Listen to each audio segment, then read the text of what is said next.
What's up, guys? It's your girl D Essence right here on the set of the D Essence Show. And today is a special edition because it's our 1 year anniversary here on the D Essence set. So stay tuned because you don't want to miss the behind the scenes, some flashbacks of 2019, and some fun times on the D Essence Show. Stay tuned. Get in line.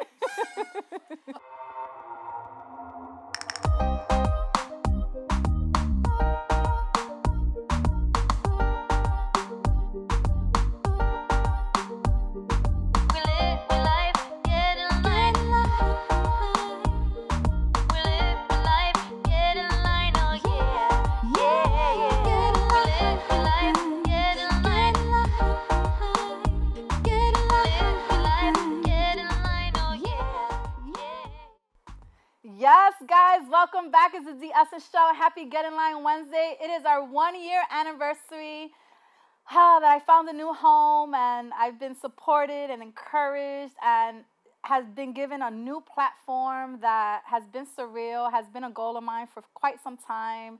And I'm finally here. So I just want to run down my journey because viewers have asked me in the past. We always see you do one-to-one interviews. We always see you joking around or being serious or just involved with the guests. But what's your story about? What's going on with you, The Essence? Also, we'll be doing some flashbacks to our guests and some memories that I have of them when they came into the studio, along with some pictures. And of course, my gratitude to people that have been helping me along the way. I am dripping in confetti because my production crew is so excited. So do not mind the noise in the back or the confetti in my hair. It's all good. Yes, my production team is here. We're giving you a behind the scenes type of show. It's very raw and fresh, so I hope you guys are enjoying it. I hope everybody's well so far. So let's start off about me, right? I'm always the one that's asking questions, but now it's my turn, right? So The Essence. The name The Essence was given to me many years ago. My mommy named me that. And yes, it is my name. So whoever wants to try to take it or thinks it's not my name, get in line because it is, all right? I've been thinking and I've been loving radio since the age of 13. I was the only child. So as the only child, I had my own environment in my room. And, I wasn't out in the streets. I played till the sun went down and mom was like, get upstairs. So my room was my safe haven. And radio was my best friend back in the 80s and 90s. And I was listening to many personalities that I became friends with over the radio. And I started to see how they became friends with celebrities that I was obsessed with. I was that girl that had the whole room filled up with posters on the wall. I even had posters on my ceiling, posters hanging from my ceiling. It was like crazy. So I was always infatuated with celebs and stars and TV shows and radio and all that good stuff. And I always had a microphone in my hand. I would sit there with my recorder, VHS recorder, and I would sit there and act like I was hosting a radio show or a TV show. I used to watch a lot of videos. I used to watch a lot of dance shows. They had TRL, as I was already a grown-up, but they had Dance Party USA. They had Soul Train. They had Direct Effect on MTV and all these different shows. So I kind of mimicked that in my room because I was the only child.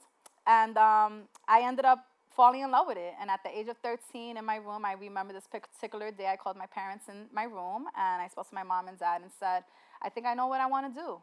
And that's to be on radio. So my father was like, go for it. My mom was like, huh?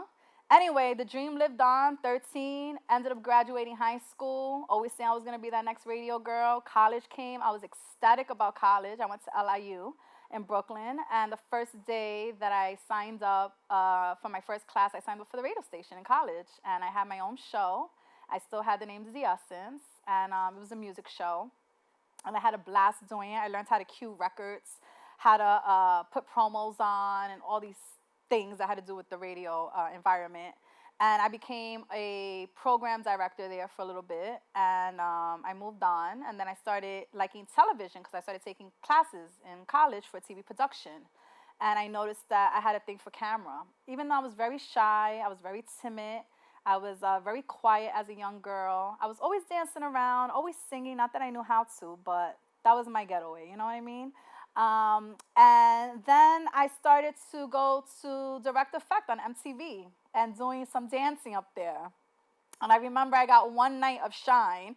I think a cameraman liked me. He gave me about maybe 2 minutes of shine with Mystical. He was singing "Shake That Ass." Remember that? Well, I was the girl next to him, like. And I remember the attention I got from the people that I knew that saw me, and I fell in love with it. I started going for jobs and doing interning at Hot 97 and Kiss FM when Kiss FM was back, there at MS. And I finally met my mentor, Angie Martinez, in the elevator one day, and I almost died in the corner. And I ended up meeting DJ Enough, who I plan to have here on the show very soon. And he introduced me to her because they were very close. And I met Monse, who I ended up meeting him about 10 years later. That got me started again doing the radio and television thing, but we'll get to that in a little bit. And we all became cool. I did an intern. I worked my butt off. I did promotions there. I networked, but I was young. I was very young. I was in my young 20s. I didn't know what the hell I was doing. I wasn't a businesswoman. I was naive. I was around all these people, these men. Didn't know what I was going to do, all of that. And years went by. I started doing like auditions and job, interviews. And I just felt like throughout the process, I was getting closer but further away. So in my mid-20s, I said, you know what? I'm going to let this be. I got to work. I got to find a job. I got to support myself. I got to get my own place. I got to get my living together. So I took a break. Fast forward 10 years later, I went to a freestyle concert for a bachelorette party, and I saw Judy Torres on stage and TKA and all these childhood singers that I listened to, and it was one of the best concerts ever at Lehman College by Sal Abatello, and I saw how social media was just so simple and so easy to get to the people that you listen to and become friends with them. I started networking with her. I got my fire back. I started realizing what I was doing in my life as a work. I was very unfulfilled. I was just not wanting to go to work. I was depressed. I had to find my soul again. And this helped me get to radio and television again. So I met Monse after 10 years of not seeing him at 107. We linked up. He started doing La Fiesta at JVC, I believe, studios in Long Island, which was an hour and a half away from where I lived. And I went with him every weekend, free, didn't get paid or anything. Networked with him, saw the radio station, fell in love with it all over again. He wanted me to do his news. He wanted me to do bilingual news. I'm not a girl that speaks Spanish. I'm Puerto Rican from the Bronx, but I do not speak Spanish. And I did it. I translated his news, and I did that for free, and I loved working with him. And I was on that hustle and bustle every freaking weekend, and we made it happen. Then from Monse, I ended up meeting Bat, Danny, who is now my director here at BronxNet for the D. Essence Show. We've been working for 4.5 years together, and he had an online station in the Bronx called Nightline Radio. And it was online, and they needed a co-host. I never done this before. I went for the co-host. They loved me. I got the co-host position. Then I ended up doing my own thing because people kept saying, you're shining too much. You don't need to be a co-host. You need to do this yourself. I never spoke on camera by myself. Never was on radio by myself. It was scary. And guess what? I ended up just giving it a run because that was my dream to have my own show. So I started off with Real Ladies, Real Talk. I had a co-host with Tanisha. Her name was Tanisha. She was a photographer. Actually, I think she goes to Lehman. I'm not too sure. But anyway. And then they said, you're still shining. I think you should make it a one-woman show. No. How do I do this? Like what I'm doing to you guys now. How do I do this? I got so used to it. I ended up being a solo woman in front of the camera. And I did a 2-hour show. And I brought in legends and people that till this day are surreal. That was all through my networking. And I held on the show GetInLine. And then it went into the D. Essence Show. I left Nightline after 2.5, 3 years, and I said, I want to be on TV. I want production. I want a set. I want my dreams to come out and be shown. Michael Max Nabe from BronxNet, the executive director, knew me through my networking and my events and me hosting, and saw my vision and invited me to take some classes to become a certified producer. And ever since January 2019, we're here. So that's my journey of how we got here. Let's see.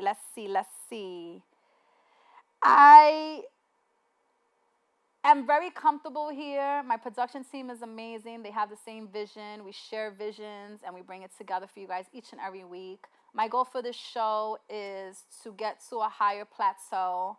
And I felt that BronxNet is in my community, is serving my community, is serving my people, is serving my borough, the Bronx. Of course, Manhattan and Queens comes afterwards because we're all in the 5 boroughs. And this has welcomed me to just open up, bring more guests, entertain you guys, and keep it moving from there. So that's my goal, and my future is to do red carpets and award shows and possibly co-host with someone on their project perhaps, and have my own show one day so you guys can wake up in the afternoon, morning, night, whatever, and see me on it, all right? All right, so let's talk about some guests, because we've had a lot of guests come over here in 2019 up to 2020. Like I said, this is our 1-year recap, so I just want to talk about some guests that have stopped by the studio and share some memories and go down a little memory lane. I guess we'll start with my first show, which aired March 13th, 2017. And it is Mr. Sal Abatello from Fever Records. This was my actual 3rd time interviewing him. He was actually supposed to be for my pilot because I thought that BronxNet would have loved to see his story. It didn't work out that time. I had somebody else, and I still got picked up, so thank God. But Mr. Sal Abatello, first of all, he's legendary. He is the godfather of hip-hop and freestyle. He keeps freestyle alive by having concerts every single week, every single month. And he even has a huge concert here at Lehman College, which is amazing. It's the freestyle concert yearly. And he has a lot of stories. One thing that me and him do is always have a shot of Grand Marnier, which is his favorite drink. And I always bring him a personal bottle to kind of welcome him in. And this particular evening, we waited so long to start recording that the interview was basically done behind scenes. I already knew so much about him, but I had him here for a while, but it was all worth it because the stories that he could tell, the memories that he has of the hip-hop world. He started the first Fever, Disco Fever, where all the hip-hop pioneers started their careers. It was like a playground for people to go to and see these artists come in and perform for them.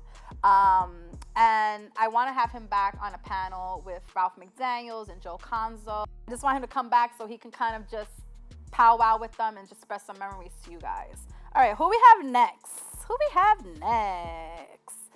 June Archer. June Archer, I know through networking. He is a music executive. He did some music back in the day. He knows a lot of people. He actually hosts This Is 50.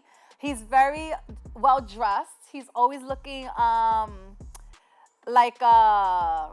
he's always has a bow tie on. He's always smelling good. He's a writer of the Yes Book. He's also a speaker, motivational speaker. And he's a businessman. So when he came to the show, I was very happy to have him on, that he actually gave me some time. He actually gave me a lot of jewels. And of course, he looked nice, you know, always, all the time. Mr. June Archer. He also has the name of my birthday month. Who we have next? Yes, She Heals. She Heals. I don't know if you remember this, guys, but She Heals, it was about 7 or 8 females on set, including me. It was a very emotional interview. When they first came in, they were all on time. They had all good spirits. They came with a bouquet of flowers and balloons, which warmed my heart because never had a guest come in here with all of that for me. So I was very humbled by it. It was a very emotional evening because each one of them had a story to tell. And basically, She Heals is a book by Isabel Rojas. And each one of them has their story about the trauma and the resilience that they all have. We talked about rape. We talked about self-worth, addiction, bipolar. We talked about it all. And that show actually left, there was a lot of tears behind the scenes when we went for break. And that show actually stayed with me the next day. The next day I felt really proud. I had my producers tell me that if I can hold down 7 females on a set for an hour, then I'm good to go. So I took pride in that.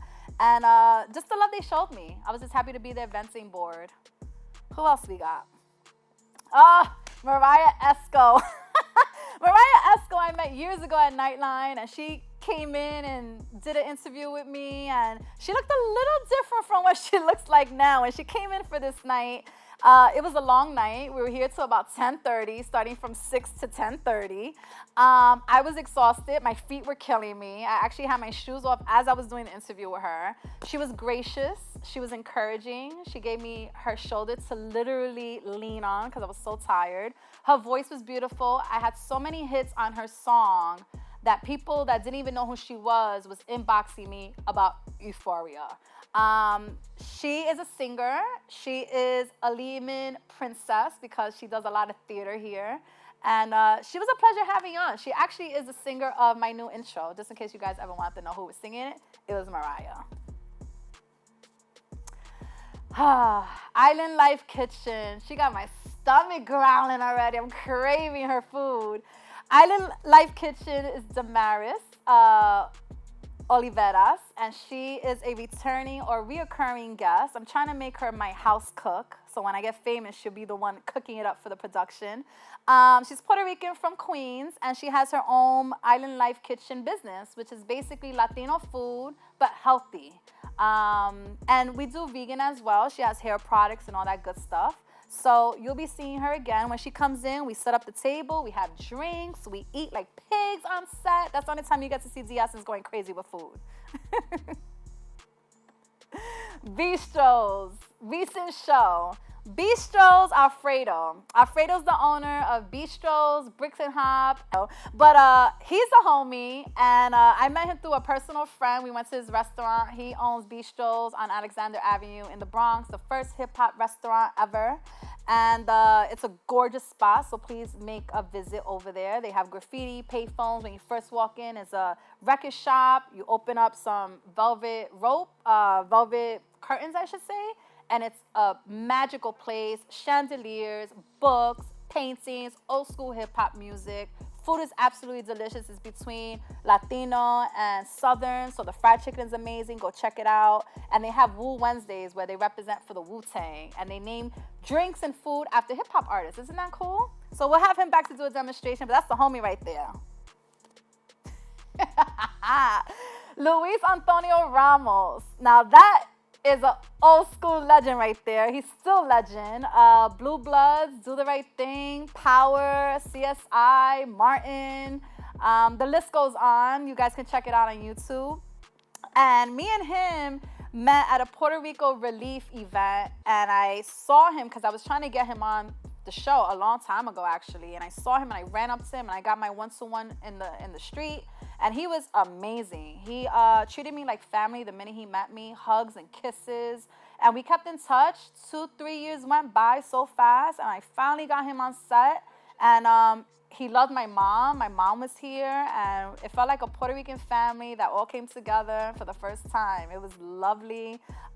He was emotional. He was vulnerable. He was knowledgeable and very good looking. This was all the same day. Joe Hill came in to promote the Concourse Film Festival that's happening in April, which I'll be hosting one of the evenings with the funny Latino who is a personal friend of mine that I met in the business through Soundboy Cartagena years ago. And they came on set just to promote, have some fun with me. Joe Hill is so cool. He works his butt off. And please come support the Concourse Film Festival. I actually think there's something that I like about him. I don't know if it's his height or his vibe with me. We'll see. Maybe I need to get in line. Beat Boy Genius. I should say the beatbox genius. This is Anointed S. I know him from Twitter days.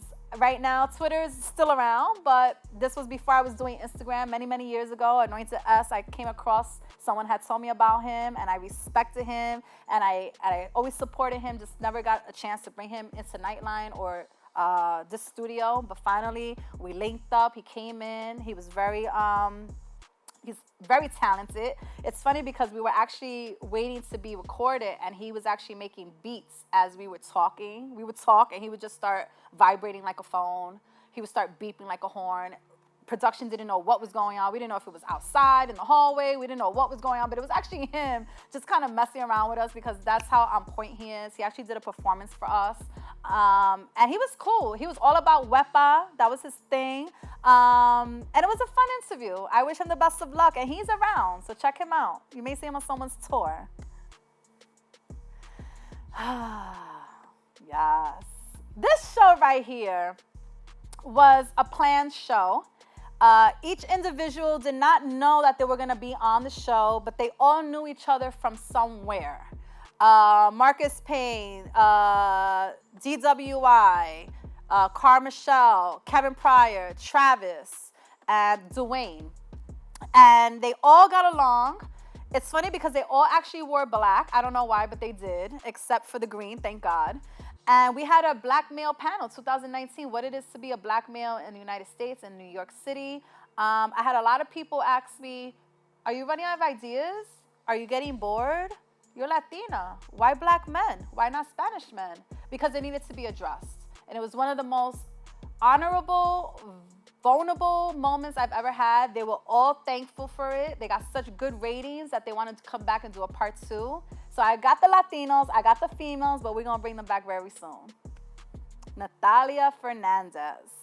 Right now, they have this whole election going on. I'm not getting involved with it. I got her before that started. She shared what she does for the community, also as a female in power. We met a couple of times in some events. I was able to bring her on. I loved her hair. She's very young. I felt older than her and that she was doing way more than I was doing. But that's the empowerment that she had on me when I did the interview. So thank you for coming by. Yes.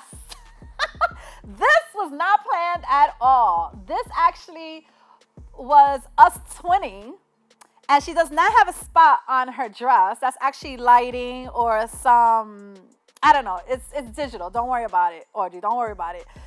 I was a master of ceremonies for Ruben Diaz a couple of years back, I think 2016 or maybe 2017. And I was nervous as hell. It was for Puerto Rico, Heritage Month. And I had to speak in front of people and speak in front of the borough president and speak about what it was to be Latina, introduce people. I was nervous as hell. It happened in Bronx Community College. And when she walked in, I gravitated to her. I gave her my card. We took a picture. And actually, when she was leaving, she looks for me and asked me for my email so we can keep in touch. That is Tito Puente's daughter. Tito Puente Jr.'s sister. She is the meteorologist on Fox 5 that you guys see every morning and afternoon, possibly evenings. And she always supported me. She came out to an event for me, just not really knowing me. She just came out to support. And we did some back and forth networking. I wrote a professional email to get her in. She came in. The Latina vibe was flowing. She was very conscious of her hair. No matter how perfect it looked, I kept telling her, chill out, we're good. We did not plan the outfit. That was actually us coming onto set and looking like twins. So we found that hilarious. And I guess that was just God sent. It was a pleasure having her, and I was very honored to have her sitting on the set of the Justice Show. Cuban Link. Cuban Link from Terror Squad. This right here, I was very nervous. Very nervous. I had known about Cuban to bring him on the show a while back when I was with Nightline. I said, And then I started with BronxNet, and people kept asking for him, and I'm just like, Finally, I brought him on, and it was one of the best interviews I had. It was the most watched show ever on YouTube till this day.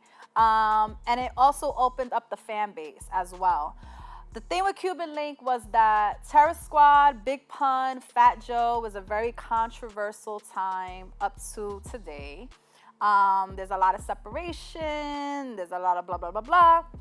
And I had to be cautious as an interviewer to not touch certain subjects because we are in 2019 and we're here to promote him and his new album and his new projects and new single and all that good stuff. And it was very exciting, but I was very nervous because I didn't know how he would be on set. But he was actually very pleasant. I did get a lot of feedback from him. I got a lot of haters about it. You know, he's a has-been. Look at the way he's dressed. He looks like he's like coming off a job interview. If he's Cuban Link and got the money, where's the gold? Where's the chain? The Tony Sunshine situation came up. All these things. But you know what? I told everybody, get in line. I think he looked very handsome. He actually was coming from an event. He actually had a suit jacket on. He had shoes on and no hat. And he actually changed to be more comfortable and laid back with the show. So he was good in my eyes. And yeah, Mr. Cuban Links. That was pretty cool. Very cool. Very cool. Randy Mason. Randy Mason is a BX lyricist. He's spoken word. He's also a teacher and a minister. I was looking at him for a while. I must admit, I kind of found him good looking until I found out he was married. And I was like, but you're talented, so come on. You're from the BX. So he came on. Again, we did a whole hour. He performed here for us off the dome. He brought his kids and his wife here. It was a family affair. So hopefully we'll bring him back on. He has beautiful eyes, by the way. This is where I get to tell all my secrets of my guests of how I felt on the other side of the table. This happened recently. Joe Conzo, legendary hip-hop photographer, activist, has books, Born in the Bronx, 111 places to visit in the Bronx. He has a documentary coming out, a new book coming out, and he is a survivor of cancer. We were hit with that last year, and my heart sunk because I had interviewed him at Nightline a couple of years ago, and we talked for 2 hours. And like Sal Abatello, he knew every detail, remembered every little thing, every person he photographed, his experience with them. It was an amazing storyteller. His family is very powerful. His mom, his grandmother. Research him, do your work, because he's pretty amazing. His father is even a historian of Tito Puente. Check that out. He's actually coming out with a new photo book with all Latin artists of the pictures he's taken. They call him the photographer of hip-hop, baby hip-hop, right? And he said, yeah, I'll come talk to you for about a good hour, but I'm going to bring a surprise guest. And I said, who's that? Crazy Legs. Crazy Legs is just going to walk in with me. I said, what? I was not prepared for Crazy Legs. I have been trying to get Crazy Legs in here for 2 years. Didn't work out. Crazy Legs comes in looking great at his age. Humble as I would never believe. Had a great interview. We talked about Puerto Rico. We talked about B-Boy. We talked about Rocksteady. And a couple of more fun facts. So stay tuned because that episode's coming up. You probably will see it already by the time this airs. Baru Accessories. That table right here took an hour for them to set up. My homegirl over here was petrified of the camera. When that camera went on, it was like she was mute, but her husband saved the day. And I never want to embarrass my guest. I'm not saying that to embarrass her, because once we got through certain minutes in the show, she started to open up. And that showed me that she became courageous. She became powerful. She held her ground. Baru Accessories is made for females, made by females. The crystals are all real. The gold does not turn. Beautiful stuff. Their proceeds go to the American Heart Association. And hopefully we can bring them back. Sometimes I even wear their earrings and rings on set. And they're a great couple. They're a great couple. Sakai. Oh, Sakai. Sakai I met at a festival that I was hosting last summer, and he's from The Voice. I didn't watch The Voice in his season, but he is on The Voice. He performs here live. He was a great interviewee. I liked him so much that I want him to come back. We had good chemistry. He smelled very good. I do remember saying that. He smelled very good. And he did a great performance for us. It was a really nice night. Really nice night. Daddy panel. I had to show love to the daddies. We got A.R. Garcia, who is a playwright, book writer, actor, director. We got the funny Latino once again. And a personal friend of mine who just became a dad. His daughter was 2 years old. So I said he wants to be an actor too. So I said, come on in. And they all got along, and we did a father panel. Tats Crew. Tats Crew. I had to literally wait online and get in line for Tats Crew. Tats Crew, I had to schedule a couple of times because they're so busy. They're worldwide. There are tattoo artists that are in the Bronx, but they travel. They do all the murals in the South Bronx, Manhattan, Harlem. They're pretty amazing. And they came in as a group, which I loved. It wasn't just one of them, it was all three of them. And they were also very patient while Sakai was performing and getting interviewed. They were very patient. I do remember that. They were very funny. They had jokes on each other. So it was a very fun interview that I can remember. And I loved having them here, representing the Bronx and the art. This right here is Latino heaven. This is a musical haven right here. This is Miss Yaya and Isi Salcedo. They're both separate artists, but they came together. I planned them to come together without telling them. They actually had a song together that they never performed together. And I threw them on set live to perform for the first time. And Isi was a little iffy. You know, Isi's kind of like a perfectionist. Well, we never did this before. I don't know how this is going to turn out. It turned out to be beautifully done. And I would love to see an album with them. And Miss Yaya is a singer, a Latin singer in English. She does radio, and she's done the national anthem at Madison Square Garden for the Knicks, and a couple of other things. So check her out. And Isi Salcedo is amazing. They're both Bronx nates. Isi is a star, just waiting to be discovered. But this was a good show. This was a good show. Their voices are beautiful together. Joe Conzo again with my eyes closed. That's great. Crazy Legs, yes, Crazy Legs. Legend. I was trying to get him to do some dancing for me, but apparently he was injured, so that's why there's no dancing on the show, but I did ask a couple of times. He was like, no. So right here is the cast of The Checklist, which was a past play, is a romantic comedy. That's the director, Wally, one of the actresses, and Nueva York, who is a Instagram star. He speaks with a Dominican accent. He does all these like little skits. And he's part of the cast. And I said, bring him, because I actually want to interview him. But I want to interview him with other people. And I thought this was a great thing. He did come in. He did speak with his accent. And then out of nowhere started speaking regular, which completely threw me off in our interview. But you couldn't really tell. But the accent is not real, guys. Oh, my Batman. So this is Danny Silver. This is my director. This is my work hubby. This is my security guard. We go all the way back to 4 years ago. He knows how I work. I don't even really need to tell him much. He actually just called me today saying we need a meeting. We need to talk about what we're doing with the show and how we're shooting in our visuals, and tells me to get in line with my, my interviews and how to stay in time and all that good stuff. I love him to death. I always tell him no matter where I go with this whole show, this brand, he will be right there with me. And hopefully it will pay off one day that he will actually be getting paid to be working with me. Love you, Bat. Luis Torres. Luis Torres is the BX principal. He is the BX principal. He is the principal in, I still have confetti in my hair. Sorry, guys. He is the BX principal of CS55, and he's very dope. He's very dope. He's intelligent. He's humble. He's determined. And basically, he's bringing music of hip-hop into public schools with education and music classes, production classes, all that good stuff. He works very closely with Windows of Hip-Hop. So it was a pleasure having him on, speaking about the school systems in the Bronx and just how we can make it better and have these kids learn about some music that would interest them. And hip-hop, Bronx is the home of hip-hop, so that's what we're doing. Mark Viera. Mark Viera is a friend. I know him for some time, and he is all over the place.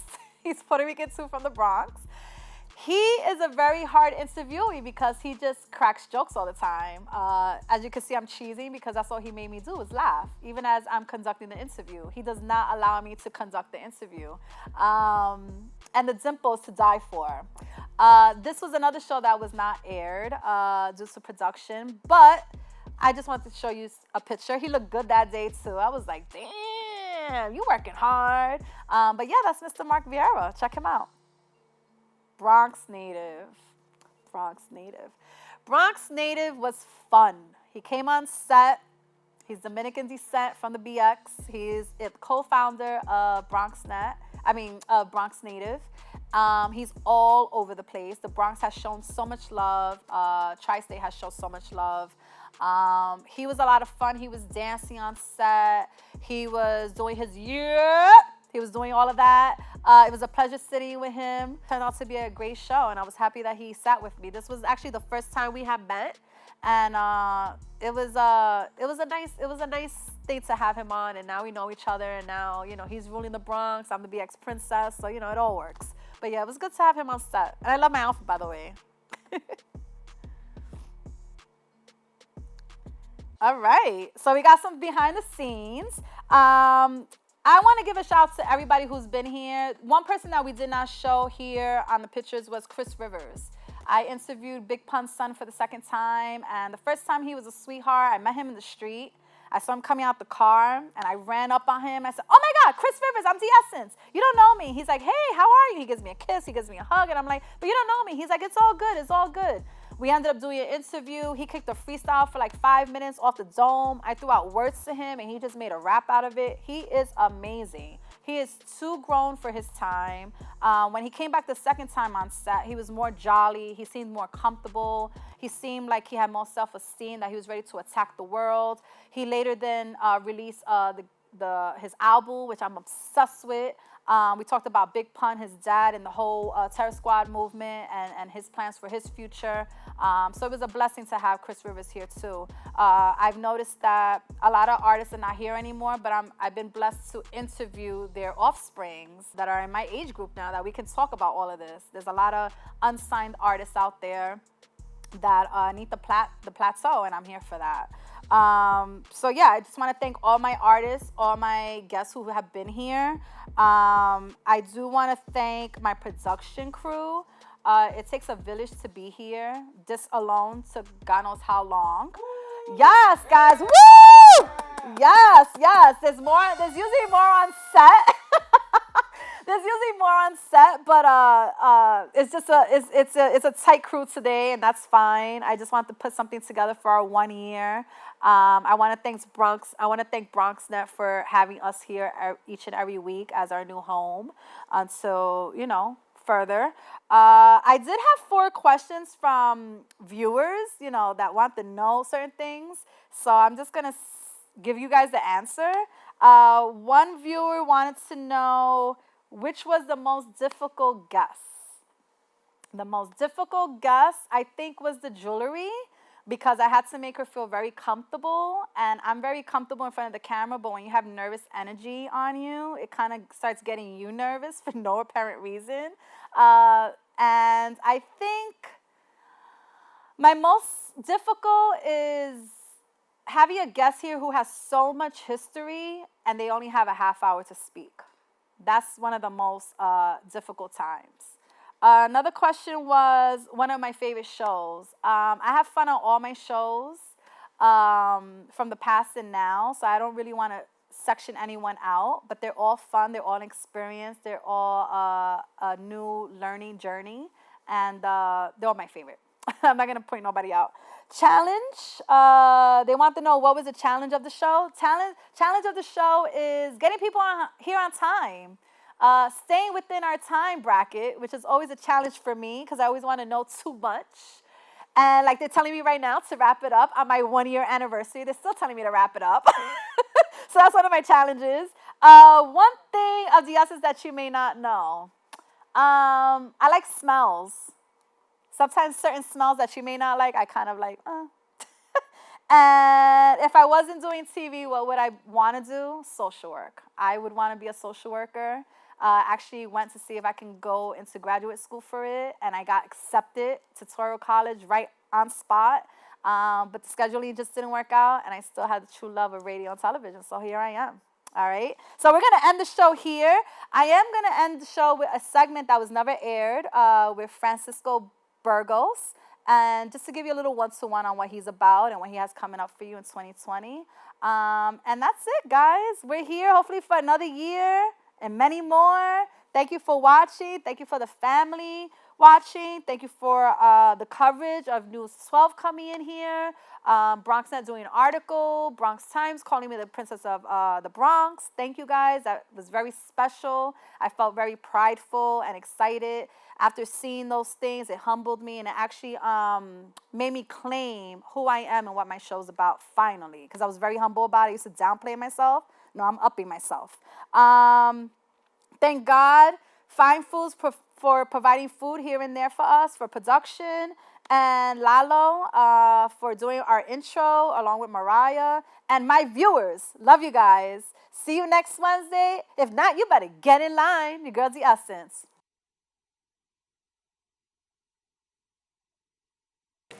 What's up, guys? It's your girl, The Essence, right here on The Essence Show. And right now, it is the segment of the Artist Spotlight. And I have an actor. I do want to add like a musical artist or music artist, because we're kind of leaning into that lane right now.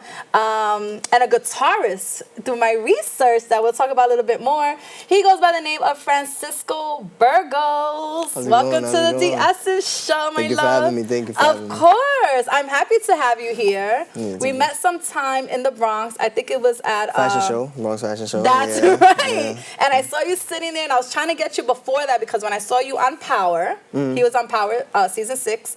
I saw something in you. I said he may not last long in this show because of where they were going with it. Right. Like another guest has said, they kill off fast, right? So I didn't know what your storyline was gonna be. But when I saw you, I said, oh, not only is he cute, but he's Latino, and he just has like this natural ability to just be on camera. The camera loves you. Simple as that. So when I went to this fashion show, you happened to be there, and I said, God must have put me here to meet you, because I was trying to get in touch with you. Anyway, welcome. I'm happy that you're here. Thank you for having me once again. Pleasure. You're welcome. You're welcome. I want to congratulate you on your success so far. Thank you. Through my research, you've been acting since the age of 5. Yeah. Do you want to let us know where you were featured on? So I started acting at the age of 5 due to the fact of my mother, of course. Without her, I owe her all my success, because she was doing background work before it all, and she had ended up taking me to a set where Queen Latifah was at. It was a film with Queen Latifah was working on, and they needed kids. And out of all the kids that were there, I guess I was doing what was told to the best of my ability, not looking at the camera like these other kids.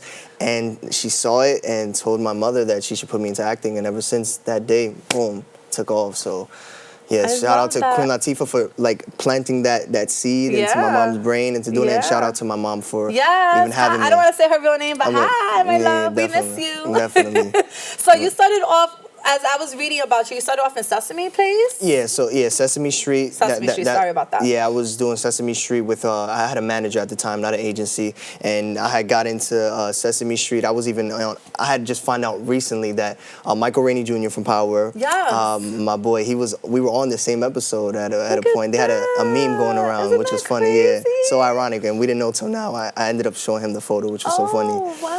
But I did that. I did Sesame Street, a couple PBS Kids stuff, and that's major. Yeah, at a young age, it was real fun. But then you, at the age of 5, we bumped into The Sopranos. The Sopranos. That was the first. I was doing PBS Kids and Sesame Street as like just the regular kids that are there, but like my first actual role would have to be The Sopranos. I was a kid on like a Ferris wheel kind of thing, an amusement park, that got his nose bumped, and I was just crying, and I had blood coming out, and it was, I remember like yesterday, it was like some blood that tasted like jelly or something. It was like weird, makeup stuff? Yeah, makeup stuff, but it was a good experience, and I was 5 when I did it, and I guess that show is major. Yeah, The Sopranos, it was major. It was a Sunday thing after dinner, that was a major show. It was big. It was pretty big, and ever since that, I mean, I ended up, the next thing I ended up booking was Pride and Glory with Edward Norton. Alongside him, it was I had a nice essential role there where he was talking about a guy that had ended up killing somebody on the street, and he was talking to me. And at that point, it was so crazy, because my mom tells me to this day that I didn't really know how to speak English very well, but for some reason I knew how to memorize lines. So I didn't know how that worked. My English wasn't good, my vocabulary wasn't good, but I knew how to memorize lines. Memorization is not easy. Yeah, I know. That means you soaked up the lines. You were able to just kind of And ever since that age, I've always had like the ability to like memorize lines. To this day, I'm like, it's so like muscle memory to me. Oh my It's so God. I easy. had to memorize something not so long ago for a job, and I thought I was going to die. For real?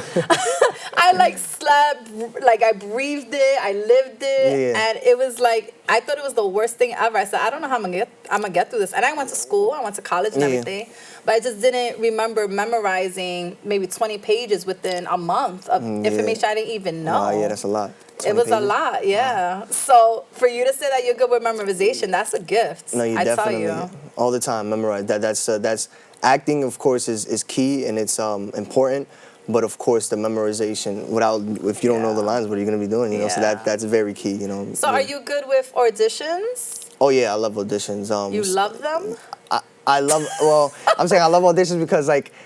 If we're talking besides self-taping, we have auditions and self-tape. Self-taping, when I do it at the house with like my sister or a friend, I have so much power as the fact that I can do it as many times as I want, you know, until I feel like I get it right. Okay. But when I'm at an audition, the reason I say I love it is because it's one and done. It's all in, you know, it's no, hey, redos, like it's there, the adrenaline rush is there, and yeah, so it's a very informative process, you know, doing it there. We also did a movie that had Rosario Dawson in it. Yeah, my first lead role at 8 years old. I was 8 years old. I had no teeth in the front. It's amazing how you still remember. That's so cool. Yeah, I remember the audition process. If I'm not mistaken, I went in for an audition or a callback. I'm not too sure. I think it was an audition. Went all the way to Philadelphia, if I'm not mistaken, with my mom and a good friend of mine. We had ended up going there. I ended up meeting with Mark Webber, the director of the film. And the role that I had went for, Babo, I went inside. I did it to the best of my ability from what I remember. And he ended up saying, is your mom outside? And I was like, yeah. And he was like, oh, can you go get her for me? And I said, okay, no doubt. I didn't know what was happening. I didn't know if I did bad. I'm like, okay, I gotta get my mom. I go outside, I get my mother, bring her in, and he's like, your son just did such an incredible job, and I love him. And I think he'd be great for this role, like right there on the spot. Which has never happened to me before, and I was like, wow, that was amazing. And that being my first lead role alongside Rosario Dawson. How was that working with her? Oh, she's amazing. She was amazing. From what I remember, like, she was on set, like she was an actual mother on the movie and offset. When like if my mom wasn't around, she would make sure I'm on point, I'm good, I ate, everything. Like she's a very, like real nice and genuine lady. Nice. I love her to this day, yeah. That's so sweet. Power. Yeah. So you let it go for a few years? Yeah. What are we going through? Growing up? School? Yeah. I mean, the last thing I can remember me doing after Explicitals was a film called Nature Calls. It was with Rob Riggle, Patton Oswalt, and this dude from Jackass. I forgot his name. Oh, Johnny Knoxville. There you go, Johnny Knoxville. And it was, and God, rest in peace to Patrice O'Neal. He was a comedian as well. We were on the film, and I was with a bunch of other kids, and that had aired on Netflix and other good other streaming platforms. But it was a good, funny film. We ended up being in the woods and stuff like that, and it was just a good experience. At 12 years old, I remember that was the last thing I did. I played the role of Tibbetts, a kid that was so like very sensitive amongst these other kids, and we had to go camping, and we got kidnapped by these grown men. It was a crazy film, but yeah, that was the last thing I remember doing until I went to high school, and then I ended up falling off with the acting for a bit. You got distracted. Yeah, distracted. My mentality was not how it is now. I tell you that for sure. Of course not. Yeah, I ended up getting involved with the, how do I say, wrong crowd, but that's not their fault. That was my fault because it's my choice if I want to hang out with who I pick and who I choose to hang out with. So that ended up happening, and I took a break from acting for about 4 years, I think, say 4 or 5 years. That's a long time. That's a long time, and who knows what I could have been doing in that process from booking all those stuff that I booked. And then I remember going through all these trials and error until I turned 17 years old when I had like moved to the Upper East Side in Manhattan. I had isolated myself from everything, and I ended up just getting right back into the acting. Something told me, I had my mother tell me sometimes, like, you should get back into it. My best friend, Jeffrey, he told me, hey, you should get back into acting, man. Like, you were really gifted, and that's something you should continue doing. And you had great opportunities, too, at such a young age. Exactly. It was to a point that my agency had lost interest in me, kind of, or lost faith, you could say. They had just disconnected everything. But they were always there, but they just stopped sending me out. Were you not being on time? No, the funny thing is, my mother had self-taped me for a role that they wanted me to do. They sent me out for, but I looked high when I was doing it. Okay. I was smoking weed at the time, like Okay. every day. That's all I did. I didn't even care about school. That's all I was doing.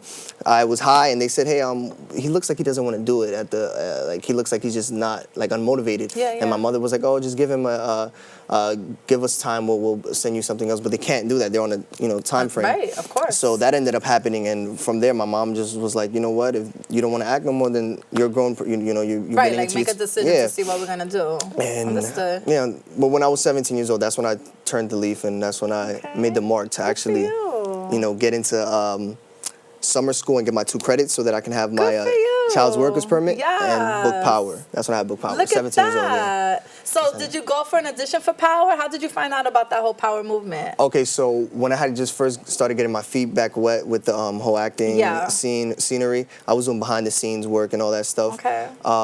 My agency saw that I got my new headshots in and that I was picking it up, and I said okay. So they started saying, okay, Francisco's back. I ended up watching Power prior, like maybe 3 weeks. Because it had been on for a couple of years now. People were telling me to watch it, and I was like, and I'm not watching it. Like 3 weeks prior, I ended up watching it. I ended up binge watching it. I had got on Stars. I saw it. I'm like, I'm in love with the show. If I can be on any show right now, that would be it. That would be it, like right now. And I ended up seeing Michael Rainey Jr. Like that was like the youngest kid on that show, and I was like, yo, that's dope. Like he's really killing it right now. And you know her from the past. Yeah, I was like, yo, I would love to work with him and love to be on that show like this show, and love to work with Tommy because that's my favorite character out of the whole show. That's that's my boy. And how ironically to say to this day, I felt like I spoke it into existence because my agency said, hey. I just seen Power in my email and my notifications. I would have went crazy. It said Power. It didn't say Stars or nothing Power, so it could have been a power outage commercial, Power something. Who knows? Right. I see Power. I click it. I'm like, okay. Power and Stars, and I say, whoa. And I scroll down. It says for the role of Abel, and I was like, wow, this would be a great way to kickstart my career again and get it jumping. Absolutely. I had people in my house that say, hey, you guys don't have to leave, but just know I'm going in my room. And I'm going to lock myself in and I'm going to study because it's a next day role. I only have the next day to prepare for it. Okay. And from there was just history. I went into the audition room, had the nerves kicking in. I, went in and I embodied the character to the best of my ability and ended up getting a call about 3-4 days later saying that I booked it. And I was so happy. My mom was kicking me. I'm like, yeah, you got it. And the show was at its prime already, so you already knew what you were kind of going into. Yeah, it was not like just a pilot. And oh, my God. It had made a life of its own already. And I was so happy. Everybody was congratulating me. So many people were happy. And it felt good, to know that I was headed rock bottom at a point and I was able to just pick it right back up. It's God's blessings. Yeah, definitely. How was it on set? Anything you can tell us about your experience? Yeah, so I remember before I even got on set, I did a script read with where that's why I ended up taking the infamous photo with me and 50 Cent. Yeah. And I ended up meeting Courtney Kemp and everyone there. Joseph was there, Omari, everyone, the whole cast was there, Michael Rainey. And we were all just sitting in a whole circle. We were all talking about the episode and how everything was gonna go. And then boom, we got into it and we did it. We shared, me and Tommy shared that scene that we had in the table read. And I remember after it was done, he told me, he was like, you did amazing. You did a great job and welcome to the Power family. Like, shook my hand. I was like, that's amazing. Nice. That was a So warm-filled surreal, invitation to, the whole cast. And then I ended up speaking with 50 Cent. He said that I did a good job. When he was looking at the tape, he was like, and then I took the photo with him and I said, thank you so much, for having me. He dropped a nice comment on my photo saying that I'll make the Bronx proud. Yes, you do. That's why I have you up here. So I gotta bring my baby on. So what do you see for yourself in film in the next few years, next few months? We're in a new year now. We're at a new age, right? 2020. Yeah. 2020 vision, And we're getting older, right? Yeah. So what's happening? What's going on? Because I know there's music in your path now. Which I appreciate and I enjoy it. I've heard a few songs, the ones you post. Yeah. I think you have the charisma. I think you got the swag. You got the look, of course, and the voice is on point. Thank you. But I'm not gonna lie. I want to see you on television. I feel like that's the long run, right. and you can go very far with that. Definitely. How do you feel about that? As far as the music or just the whole? Just the whole thing. I mean, well. Like, are you trying to combine both? Oh, yeah, definitely. So how I look at it now, I've always had a passion for music since I was one. Oh, no, that's not one time. I'm tripping. Since I was young, I meant to say. Since I was young. But I never really took it, to the extent of making it like a real reality. I just did it in my own free time. I would sing when I was home. I would rap in front of my mom, my sister, and stuff like that. But little things like that. Even when I was in school in front of my friends. It was not until I was about 16 that I actually went into the booth, did a quick song with my friends, and they were like, yo, this is dope. Like, it actually has potential. And I was like, you serious? You not do. Yeah, and they were like, no, it's real dope. So ever since that, when I was 16 and I ended up turning 17, I got back into the acting, so I cut the music off for a bit. Okay. But then I had people in my ear, like my close friends and people and you know, in my circle telling me, yo, you should keep on with the music, juggle between both of them. Why because not? when you're not acting, you can be doing the music. And when it you're all not, kinds all around anyway. yeah, it's all art. It's all art form. Through music, through acting, it's all an art. And you just, why not go for it? There's no limit to where you can take agree. it. You know what I mean? And you're young, so exactly. why not? So do it all now. Yeah, so that's just something I'm juggling in between. And I feel like with acting, it's all a blueprint, and I love acting. That's like, I'm so passionate about acting, about both. But it's a blueprint that's set up by someone who already has a vision, and you're going in there and bringing your art, you know, your creative art. Yeah. And it's a collaborative effort. Definitely. And you're going in there and you're doing it to the best of your ability.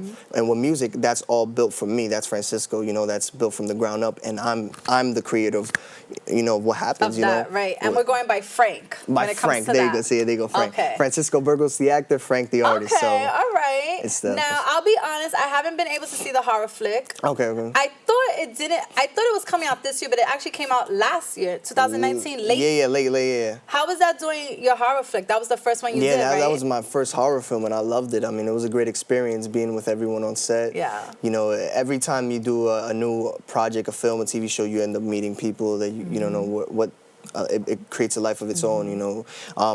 I ended up working with a wonderful director, Frank Sabatella, and Peter Block, who was the executive producer of the Saw series, which was amazing. Yeah. I've seen a few of them myself. Yeah, so that being said, it was just amazing. We had a lot of new up-and-coming actors on the set as well. We all came together and we just created a nice horror film for everyone to see. It was a fun experience. There was something else I wanted to ask you. Oh my God, I just went blank. All right, so what do we have coming up for 2020? We have some new releases, right, with the music? So I have new music. I have an EP on the way as well. I've already put out 2 singles, so I said, why not just test my waters and then try, not an album or mix it, but like put maybe like a 5-6 song EP out. Yeah, that's usually what an EP is, yeah. Yeah, and just keep on progressing with the acting, you know? It's pilot season now, so who knows what I can end up landing. Yeah, what do you mean pilot season? So, give us a little range for the actors that are watching. So pilot season is usually when the directors, producers, all these big productions, they're starting new TV shows and new series for people to watch, and they're just testing it out. It's pilots. Who knows? Just like how they did with Power. Power was a pilot and it ended up being one of the biggest shows ever. One of the biggest shows. Yeah, there's a lot of pilot shows coming out, and I'm just out there, you know, in New York, just doing my thing, and then hopefully, God willing, to land something that'll, you know, I love it. Break me through. Favorite Latino actor? You have one? You know what I'm gonna say? Who? Rosario Dawson. Are you? Yeah, it's fine. Yeah, I'll say her. Yeah. I like her. That's fine. She's dope. Favorite show? Favorite show? Chuck. There's a show called Chuck. Okay. He's amazing. I was gonna say The Flash, but I say Chuck for right now. Chuck. Yeah, Chuck. Chuck. Okay. Favorite artist? Favorite Drake. Okay. Yeah, that's my guy right there. Do we have a girlfriend? No girlfriend. No, I'm single. Oh, okay. Yeah. Nice. You're still young. Yeah. Okay. What's your main goal? Acting? Main goal, besides, I'm not even gonna put art in the main goal thing. I'm just gonna say being able to inspire the youth and inspire this generation into, you know, being able to do whatever they want in this world and becoming great. You could do whatever you put your mind to. I love and if that. If you can think about it, if you can grasp it in your palm, you can achieve it, you know. I love it. Yeah, so that's mainly my goal. That's what I want to push, that agenda. Good stuff. For real, because not a lot of people are doing that, and I feel like. One word about Kobe. Were you a Kobe fan? I'm a Stephen Curry fan, but Kobe, who doesn't love Kobe? Yeah. I think everyone is deep down inside a Kobe fan. He one word for him, legendary. Okay. You know, Kobe is a legend, and outside of the world of basketball, and just a legend, and being a father, and you know, a figure for his kids, and you know, and for young people like me and everyone else around this world. Yeah, we're all looking. Yeah, definitely. So. Keep going down your path because we're looking and we're waiting. Yeah, definitely. I do want to see you do major projects. I think you have great charisma. Thank you so much. You're attractive. You're young. just make the Latinos proud, make the Definitely. Bronx proud, make mommy proud. Let our viewers know where they can reach you and look at you. You guys can follow Contact me. you. Yeah, definitely. You guys can follow me on Instagram at official Francisco Burgos. That's official FranciscoBurgos. Thank you again. For Oh, having me. you're welcome. Thank you so much. Please Thank come you. back. Definitely.